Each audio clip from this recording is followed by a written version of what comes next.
A set of election reform bills are dead. Governor Snyder went against his own party and vetoed 3 bills Republicans say would have prevented voter fraud.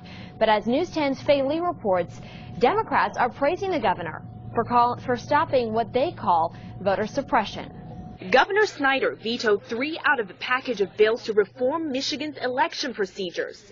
The move is unexpected, but it also garnered support for the governor from those who spoke out most passionately against the legislation. I am so thankful that he used his veto power for these 3 bills, especially during Independence Day, because this would have effectively squashed some people's voice through the ballot box. To me, it says that Governor Snyder has really listened to the voice of the people. But the governor's decision to strike the bills down is not well received by his own party.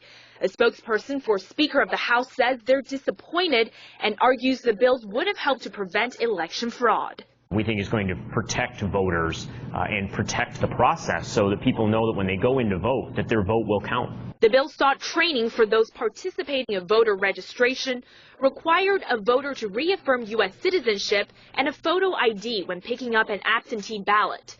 In a press release, the governor's office justified the vetoes, saying the bills may cause confusion among absentee voters and with voter registration efforts.